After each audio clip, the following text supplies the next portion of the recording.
Hai semuanya, terima kasih sudah mampir ke channel YouTube saya. Perkenalkan, nama saya Monica Gresilia Seronto, program studi pendidikan fisika. Di video saya kali ini, saya akan menjelaskan tentang materi model pembelajaran pada mata kuliah strategi belajar mengajar. Ada 3 poin yang akan saya bahas. Yang pertama yaitu pengertian model pembelajaran, yang kedua macam-macam model pembelajaran, dan yang ketiga langkah-langkah model pembelajaran. Saya akan membahas poin yang pertama yaitu pengertian model pembelajaran menurut para ahli. Yang pertama menurut Rianto, 2015 halaman 51, model pembelajaran adalah suatu perencanaan atau suatu pola yang digunakan sebagai pedoman dalam melaksanakan pembelajaran di kelas. Yang kedua menurut Joyce dan Weil, dalam Rusman 2018 halaman 144, berpendapat bahwa model pembelajaran adalah suatu rencana atau pola yang bahkan dapat digunakan membentuk kurikulum atau rencana pembelajaran jangka panjang, merancang bahan-bahan pembelajaran, dan membimbing pembelajaran di kelas atau lingkungan belajar lain. Yang ketiga, menurut Saifuddin dan Berdiati, model pembelajaran adalah kerangka konseptual yang melukiskan prosedur sistematis dalam mengorganisasikan sistem belajar untuk mencapai tujuan belajar tertentu. Yang keempat, menurut Sukmadinata dan Siaodi, model pembelajaran merupakan suatu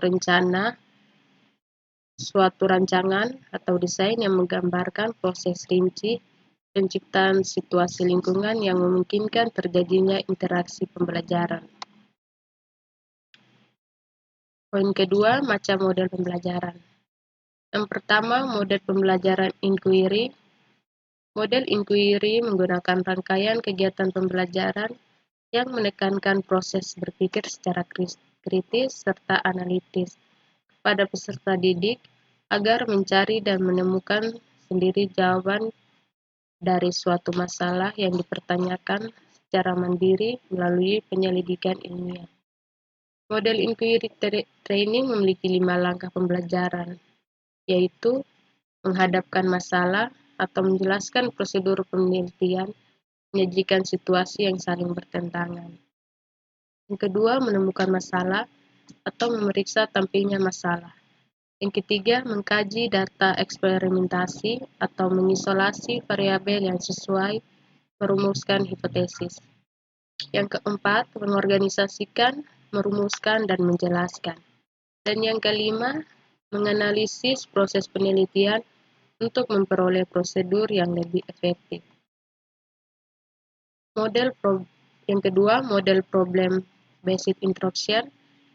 Model problem-based instruction adalah model pembelajaran berdasarkan paham konstruktivistik yang mengakomodasi keterlibatan siswa dalam belajar dan pemecahan masalah otentik. Dalam pemerolehan informasi dan pengembangan pemahaman tentang topik-topik, siswa belajar bagaimana mengkonstruksi kerangka masalah, mengumpulkan dan menganalisis data, menyusun fakta, pemecahan masalah, kerja secara individual atau kolaborasi dalam pemecahan masalah. Model problem-based instruction memiliki 5 langkah pembelajaran, yaitu yang pertama, guru mendefinisikan atau mempresentasikan masalah atau isu yang berkaitan.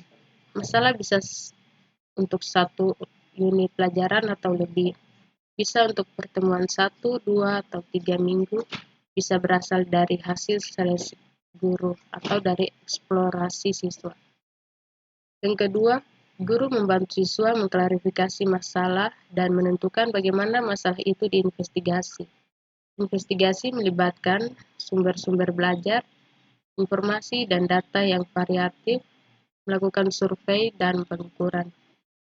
Yang ketiga, guru membantu siswa menciptakan makna terkait dengan hasil pemecahan masalah yang akan dilaporkan, atau bagaimana mereka memecahkan masalah dan apa rasionalnya. Yang keempat, pengorganisasian laporan atau makalah laporan lisan. Model program komputer, dan lain-lain. Dan yang kelima, presentasi, atau dalam kelas melibatkan semua siswa, guru, bila perlu melibatkan administrator dan anggota masyarakat. Yang ketiga, model pembelajaran perubahan konseptual.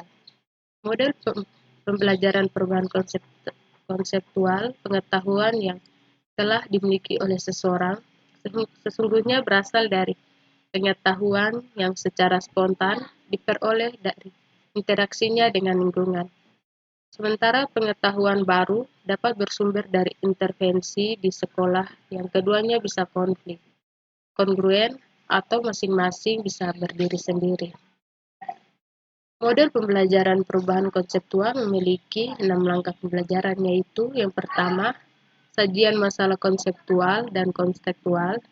Yang kedua, konfrontasi miskonsepsi terkait dengan masalah-masalah tersebut. Yang ketiga, konfrontasi sangkala merupakan strategi-strategi demonstrasi, analogi, atau contoh-contoh tandingan. Konfrontasi yang keempat, konfrontasi pembuktian konsep dan prinsip secara ilmiah. Yang kelima, konfrontasi materi dan contoh-contoh konseptual. Yang keenam, konfrontasi pertanyaan-pertanyaan untuk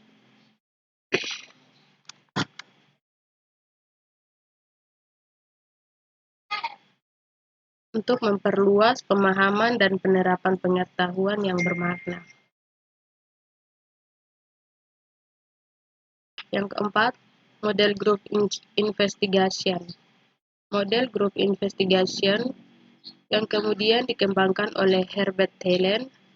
Talen menyatakan bahwa kelas hendaknya merupakan miniatur demokrasi yang bertujuan mengkaji masalah-masalah sosial antar pribadi.